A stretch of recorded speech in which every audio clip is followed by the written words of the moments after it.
사랑하는 성천교회 성도 여러분, 안녕하세요. 삼교구 전재민 목사입니다. 하나님의 은혜가 여러분의 가정과 기업에 있기를 주의 이름으로 축원해 드립니다. 이번 주일 선포된 설교 요약을 다시 보도록 하겠습니다. 그 이래가 거의 참에 아시아로부터 온 유대인들이 성전에서 바울을 보고 모든 무리를 충동하여 그를 붙들고 외치되, 이스라엘 사람들아, 도우라! 이 사람은 각처에서 우리 백성과 율법과 이곳을 비방하여 모든 사람을 가르치는 그 자인데 또 헬라인을 데리고 성전에 들어가서 이 거룩한 곳을 더럽혔다. 이는 그들이 전에 에베소 사람 드로비모가 바울과 함께 시내에 있음을 보고 바울이 그를 성전에 데리고 들어간 줄로 생각함이로라. 온 성이 소동하여 백성이 달려와 모여 바울을 잡아 성전 밖으로 끌고 나가니 문들이 곧 닫히더라. 그들이 그를 죽이려 할 때에 온 예루살렘이 요란하다는 소문이 군대의 천부장에게 들리매 그가 급히 군인들과 백부장들을 거느리고 달려 내려가니 그들이 천부장과 군인들을 보고 바울 치기를 그치는지라. 이에 천부장이 가까이 가서 바울을 잡아 두 쇠사슬로 결박하라 명하고 그가 누구이며 그가 무슨 일을 하였느냐 물으니 무리 가운데서 어떤 이는 이런 말로 어떤 이는 저런 말로 소리치거늘 천부장이 소동으로 말미암아 진상을 알 수 없어 그를 영내로 데려가라 명하니라.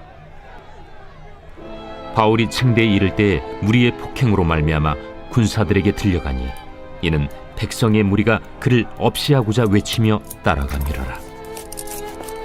바울을 데리고 영내로 들어가려 할 그때에 바울이 천부장에게 이르되, 내가 당신에게 말할 수 있느냐? 내가 헬라 말을 아느냐? 그러면 내가 이전에 소요를 일으켜 자객 4,000명을 거느리고 광야로 가던 애굽인이 아니냐? 나는 유대인이다. 소비 아닌 길리기아 다소시의 시민이니 청컨대 백성에게 말하기를 허락하라. 천부장이 허락하거늘 바울이 층대 위에 서서 백성에게 손짓하여 매우 조용히 한 후에 히브리 말로 말하니라. 자, 오늘 본문의 상황을 제가 한번 쭉 설명을 드리고 좀 말씀을 전하려고 그래요. 오늘 자료 화면을 통해서 제가 먼저 설명을 드릴 텐데요. 자, 이제 보여드리는 이곳이 성전, 헤롯 성전이라고 부르는 거예요. 헤롯 성전. 여러분 보실 때 중앙에 있는 건물이 바로 예루살렘 성전의 성소가 있는 건물이고, 그리고 오른편에 한 성곽이 보이죠? 그 성곽은 안토니아 요새라고 불리는 로마 주둔군의 요충지입니다. 자, 그리고 예루살렘 성전은요, 그 성소를 중심으로 여러 뜰들이 있어요. 여러 뜰들, 제사장들이 들어갈 수 있는 곳, 이방인 유대인 여자들이 들어갈 수 있는 곳, 이방인들이 들어갈 수 있는 곳으로 엄격하게 구분되어 있는데, 자, 성소로 올라가는 그 문 밖에 계단이 있어요. 계단 안에 동그라미로 친 붉은 원이 있죠. 그게 이제 소렉 경계선이다. 그래서 낮은 문이라고 불리는 담이 있습니다. 그 담 밖이 이방인의 뜰이에요. 자, 보면 여러분 보이시는 그림에 게이트, 문이라고 되어 있고 거기에 계단이 내려와 있고 거기에 조그마한 담이 있죠. 그 담을 소렉 경계선이라고 부르는데 보통 1.4m 정도의 높이의 문이 없는 그런 담입니다. 이게 바로 이방인의 뜰과 그리고 안뜰을 구분하고 있는 경계선인 거예요. 자, 그런데 문은 없지만 여기에 섬뜩한 경고 문구가 하나 붙어 있어요. 라틴어와 헬라어로 된 경고 문구인데 이 경고 문구의 내용이 뭐냐면 유대인이 아닌 이방인이 이 담으로 들어오면 죽는다 라고 하는 그런 문구입니다. 자, 그런데 오늘 본문을 보면 아시아에서 온 유대인들이 바울이 이방인 헬라인이었던 드로비모와 함께 시내에 있던 것을 보고 정결 예식을 행했던 이 바울이 성전 안으로 들어왔을 때 이방인 드로비모도 이 소렉 경계선을 넘어왔을 거라 추측한 거예요. 아, 이방인 이 드로비모도 바울이 평상시에 말하고 가르친 거에 비하면 저 이방인의 뜰을 넘어서 들어왔을 수도 있겠다라고 말하고 유대인들을 선동했어요. 드로비모는 어디 사람이라고요? 에베소 사람. 그러니까 두기고와 함께 에베소 교회를 대표해서 바울과 동행하여 예루살렘에 온 사람이었습니다. 자, 그런데 아시아에서 온 유대인들이 드로비모를 알아봤어요. 드로비모를 알아봤다는 것은 그 아시아에서 온 유대인들이 어디서 온 사람들이라는 거예요. 에베소 출신들이라는 거죠. 그러니까 에베소에서 바울과 갈등을 빚었던 유대인 무리들이었다는 거죠. 그들이 예루살렘까지 먼저 와 있었고, 그리고 드로비모를 발견하자 이제 그것을 가지고 소문을 퍼뜨린 거예요. 여러분, 결론적으로 말씀드리면 바울이 드로비모를 데리고 예루살렘 성전 안으로 들어가지 않았습니다. 그리고 이들이 지금 바울을 향하여 고발한 그 고발한 것도 다 맞는 말이 아니에요. 근데 오해건 음해건 이들이 선동했을 때 유대인들이 폭도가 돼가지고, 워낙 그 예루살렘에서 바울에 대한 안 좋은 소문이 퍼져 있었으니까 폭도가 되어가지고 바울을 성전 밖으로 끌어냈습니다. 성전 밖으로 끌어낸 이유는 뭐냐면 스데반처럼 돌로 쳐서 죽이려고 했던 거예요. 이 광경을 안토니아 요새에서 로마 경비병들이 보고 있었던 거예요. 안토니아 요새에서 딱 내려다 보니까 막 소요가 일어나고 막 그러니까 그것이 천부장이가 보고 가더라고. 천부장이 백부장들을 데리고 군인들을 이끌고서 저 계단을 통해서 예루살렘 성전으로 진입해서 내려가서 누구를 데리고 나옵니까? 바로 이 바울을 데리고 나오는 거예요. 천부장은 그 소요의 책임을 물어서 저 바울은 결박해 묶어라고 말하고, 그리고 백성 유대인들에게 도대체 왜 이런 소동을 일으키는 거냐라고 물었더니 보통 이제 이런 경우에는 정확하게 답을 몰라요. 내가 왜 소동을 일으켰는지, 내가 왜 이렇게 하는지. 그냥 막 몰려와서 하다 보니까 막 자기들끼리 막 하니까 천부장이 그럼 우리가 영내로 데려가서 신문하겠다. 그리고 영내로 이제 바울을 데리러 들어갑니다. 그때 군중들이 다시 소란을 일으켜요. 왜냐하면 지금까지 로마 당국이 묵인해줬던 게 뭐예요? 성전을 더럽힌 사람, 자기들이 처결할 수 있도록 해줬는데 로마 군인들이 바울을 데리고 들어가니까, 그러니까 쫓아와서 이제 바울을 죽이려고 폭행을 시작합니다. 그래서 로마 군인들이 바울을 이렇게 들쳐업고 그리고 계단으로 올라갔다라고 하는 게 이제 이 본문의 상황이에요. 그 계단으로 올라가서 바울이 천부장에게 말을 걸어요. 내가 한 말 해도 되느냐? 그랬더니 천부장이 깜짝 놀랍니다. 당신 상당히 수준 높은 헬라어를 사용하는데 나는 그냥 조그만 성읍의 사람이 아니라 길리기아 시의 다소 시민이다. 이 다소 시민이라고 하는 어느 출신이 대단히 중요한데, 이 다소라고 하는 도시는 로마에서 아주 인정해준 그런 도시. 그래서 다소 출신들은 로마 시민권자들이었어요. 그러니까 난 다소 출신이라고 말하니까 천부장이 깜짝 놀라면서 당신 내가 생각했던 그런 폭동의 주도자가 아니구나. 내가 이들에게 한 말 하게 해달라 그랬더니, 그러니까 천부장이 그러면 말하게 해달라. 그래서 아까 보였던 그 계단 위에 올라가서 백성들, 유대인들을 데려놓고 이제 연설을 합니다. 변호를 하는 거예요. 그 내용은 제가 다음 주에 말씀드리고. 자, 오늘 이야기가 이제 바로 여기까지가 우리가 읽은 본문 전체의 줄거리예요. 제가 오늘 이 말씀을 묵상하면서 이런 몇 가지 생각들을 해보게 됐어요. 바울은요, 성령의 증언대로, 그리고 예언하던 사람들이 바울에게 예루살렘에 가면 결박당하고 고초를 겪을 겁니다라고 말한 대로 바울은 결국 예루살렘에서 고초를 겪고 결박당하게 됐어요. 근데 이런 상황이 오기 전에 바울이 노력한 게 있잖아요. 지난주에 말씀드렸던 것처럼 예루살렘에 퍼져 있는 자신에 대한 오해를 풀고자 예루살렘 교회의 지도자들의 제안을 받아서 어떻게 해요? 나시린 서온 한 4사람의 경비를 자기가 지불하고, 그리고 이방에서 왔기 때문에 정결 예식을 분명하게 치르고 지금 성전 안으로 들어가는 그런 모습을 보임으로 말미암아 내가 모세를 배반하고 유대인들의 관습을 어기는 사람이 아니다, 삶으로 그 오해를 좀 벗어보려고 했습니다. 여러분, 바울이 왜 이렇게 했겠어요? 고난이 두려워서 고난을 피하려고 그렇게 했던 것이 아니에요. 이거보다 더 큰 뜻이 있었습니다. 바울은 원래 어떤 사람이었어요? 바리새인 중에 바리새인으로 불렸던 사람이었고, 그리스도인들을 핍박하는 사람이었어요. 다메섹 도상에서 그런데 예수님을 만나고 그가 이방인의 사도로 부름받은 이후에 그의 인생이 어떻게 바뀌었습니까? 그리스도인을 핍박하는 자에서 그리스도를 위하여 핍박당하는 자로 변했잖아요. 그러니까 바울은 선교 사역 내내 핍박당했어요. 로마인들, 헬라인들을 통해서도 어려움을 당하기도 했지만 바울을 가장 괴롭혔던 사람들이 누구냐? 동족 유대인들이었습니다. 디아스포라 유대인들이라고 흩어져 살고 있는 그 동족 유대인들이 바울을 심지어는 죽이려고까지 했어요. 자기들도 똑같이 디아스포라 유대인들인데 아니 어떻게 진리 앞에서 말로는 메시아를 기다린다 그러고 말로는 하나님의 말씀을 통해 세상을 이렇게 하기를 원한다고 하면서 정작 그 말씀이 우리 가운데 이루어지고 증언되어지고 이방 사람들이 하나님 앞에 나오는 것을 보고 반대하는 그 모습을 보고 바울과 바나바가 실망했어요.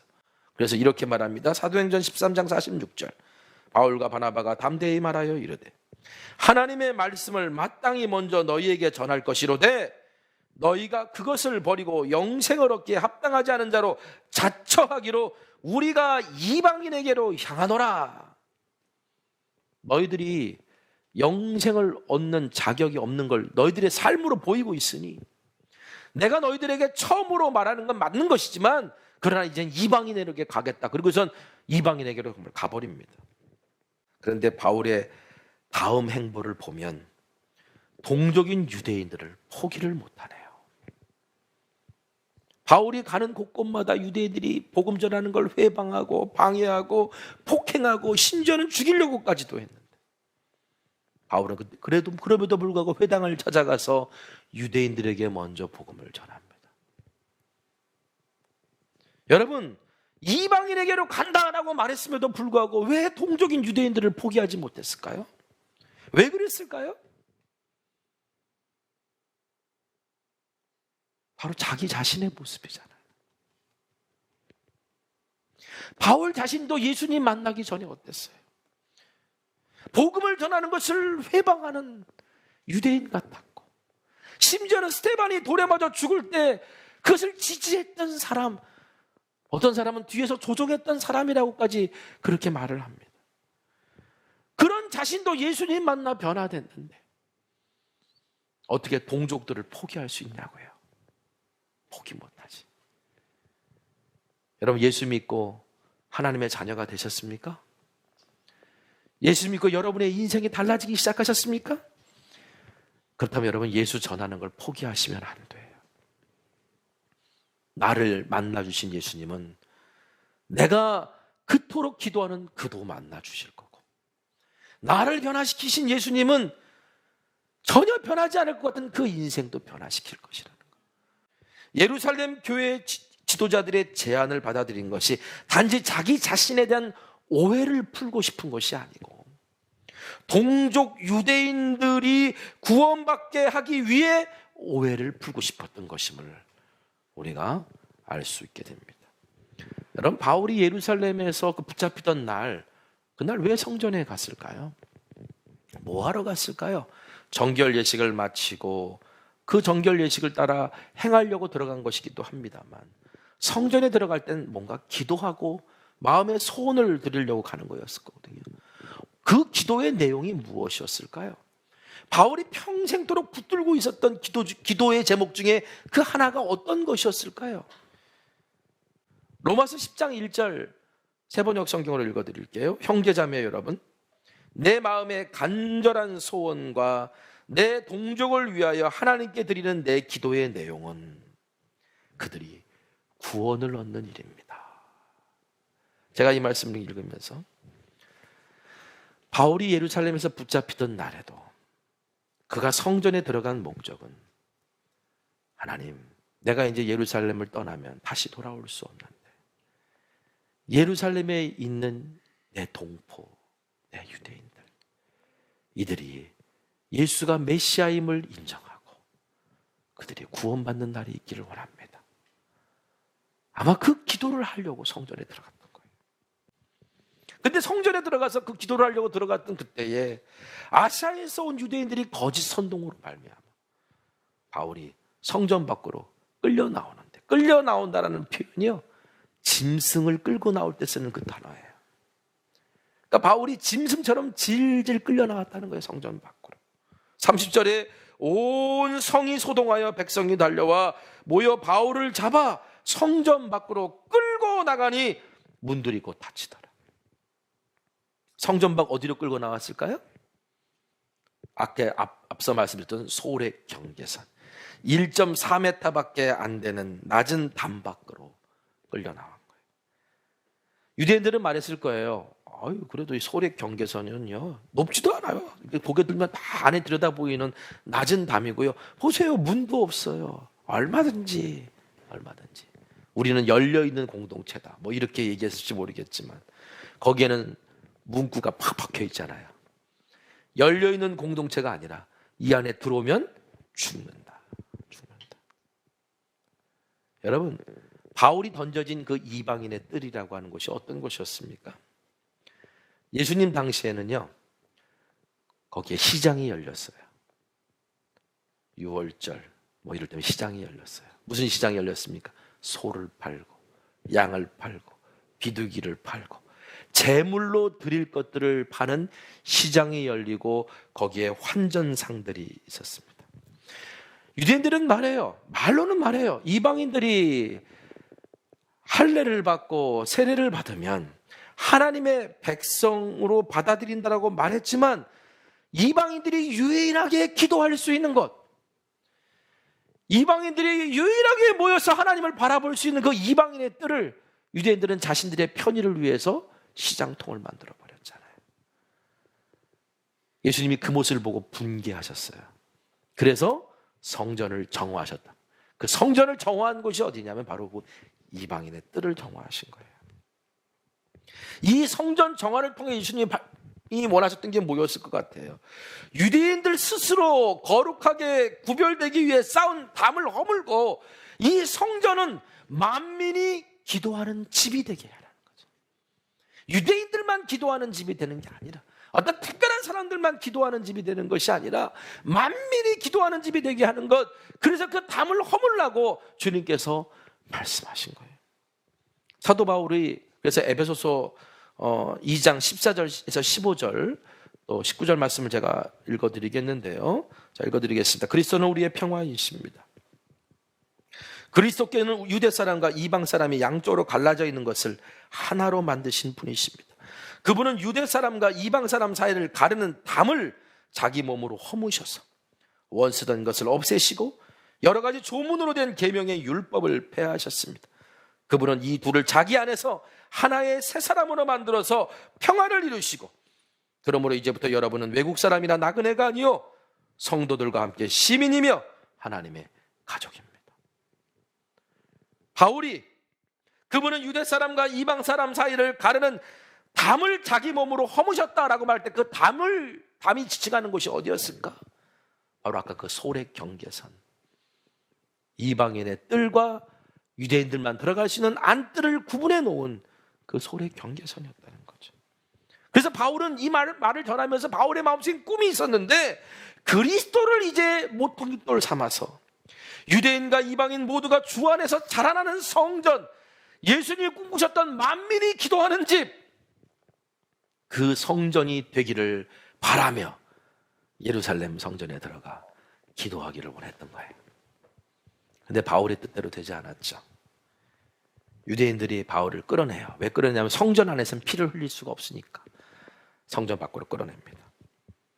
성전 밖으로 끌어낼 때 바울이 얼마나 속상했겠어요. 오해로 자기가 끌려나가니까. 끌려나가면서 어떤 장면이 펼쳐져요? 30절에 보니까 끌려나갈 때 문들이 촥 닫히는 거예요. 영화의 한 장면, 그렇죠? 클라이막스에 들어가서 하나님 앞에 하나님 이 성전이 그런 성전 되게 해주시고 유대인들과 이방인들이 하나 되게 해주시고 이 담이 허물어지게 해주시고 그렇게 기도하기를 소망했고, 그래서 내가 땅끝까지 복음을 전하겠습니다라고 소망했는데, 그런데 기도도 못하고 끌려나가면서 봤더니 야속하게도 성전을 지키는 레위인들이, 폭도들이 또 성전 안에 들어와 난동을 피울까 봐 하고 문을 닫아버리네요. 그 순간 바울은 어떤 생각이 들었을까 생각해 봤습니다. 수많은 사람의 앞에 혼자 남아서 수많은 사람들의 주먹질과 발길질을 당하면서, 그리고 성전 문마저 닫힌 그 장면을 보면서 끝났구나. 이제 나의 모든 계획은 여기서 마치겠구나. 기회의 문들은 이제 닫혔구나. 이제 스데반처럼 돌에 맞아 죽는 일밖에 남아있는 게 없겠구나. 아마도 바울은 그렇게 생각했을 겁니다. 그런데 여러분, 이런 말씀이 있잖아요. 하나님께서는 문을 닫으실 때 다른 문은 항상 열어놓으신다. 하나님께서는 다른 문을 준비하고 계셨어요. 예루살렘 성전의 문은 닫혔는지 모르지만 안토니아 요새의 문이 열린 거예요. 안토니아 요새의 문이 열리면서 바울이 유대인들의 손에 죽기 직전에 천부장이 개입해서 그가 목숨을 건질 수가 있었습니다. 그리고 비록 죄수의 신분이었지만 바울은 로마까지 갈 수 있게 되었어요. 여러분, 사람이 계획을 세워서 내 계획대로 안 될 때도 있지만 하나님께서 문을 닫으실 때는 다 이유가 있는 거더라고요. 여러분, 내 계획이 실패하고 가야 될 길이 막혔다고, 문이 열리지 않았다고 너무 실망하지 마십시오. 길이 없다고 너무 낙심하지 말길 바랍니다. 우리가 너무나 잘 아는 말씀, 사도 바울은 자신의 인생에서 늘 경험했던 말씀인데 고린도전서 10장 13절, 사람이 감당할 시험 밖에는 너희가 당한 것이 없나니 오직 하나님은 미쁘사 너희가 감당하지 못할 시험 당함을 허락하지 아니하시고 시험 당할 즈음에 또한 피할 길을 내사 너희로 능히 감당하게 하시느니라. 아멘. 하나님께서 문을 닫으신 것 같지만 하나님께서는 피할 수 있는 다른 문을 열어놓으신다. 여러분, 그러므로 성도는 주님께 길이 아니라 뜻을 묻는 사람이 돼야 되는 거예요. 하나님, 이 길이 왜 막혔는지요? 하나님, 이 길이 왜 안 열리는지요? 라고 우리가 답답해하는 게 아니라 하나님, 여기서 하나님의 뜻이 무엇입니까? 를 묻는 사람이 될 때 오늘 우리는 하나님이 열어놓으신 그 피할 길 또 다른 문을 발견할 수 있다는 거예요.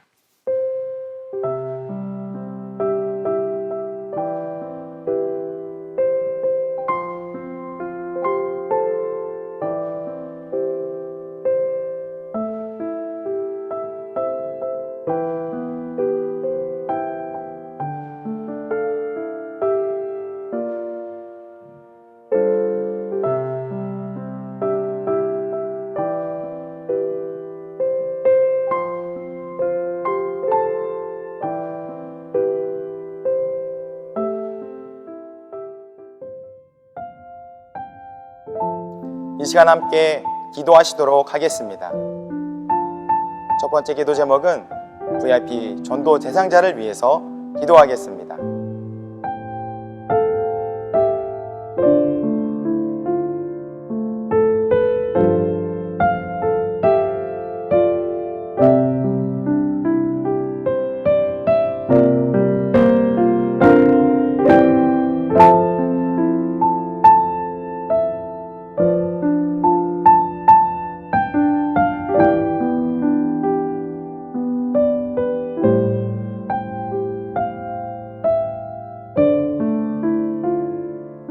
두 번째 기도 제목은 우리 속회에서 기도하는 선교지를 위해 기도하겠습니다.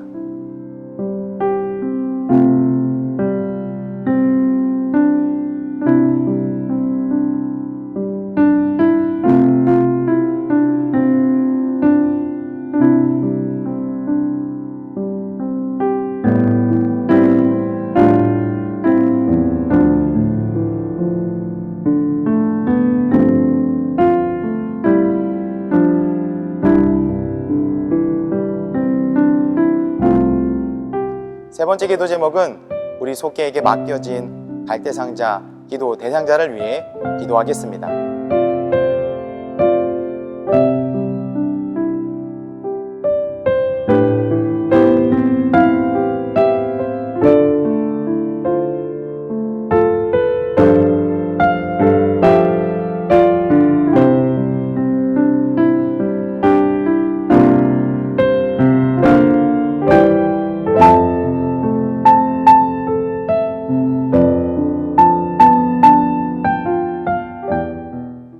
우리 함께 주기도문으로 온라인 속회를 마치도록 하겠습니다.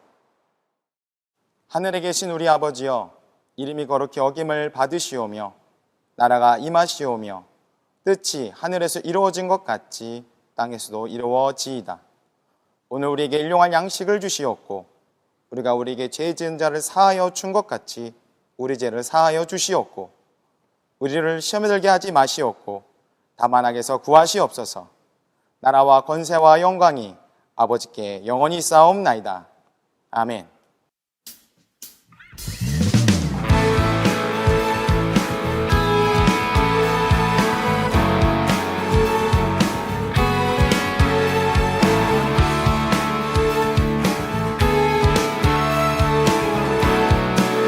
우리가 꿈꾸는 나라,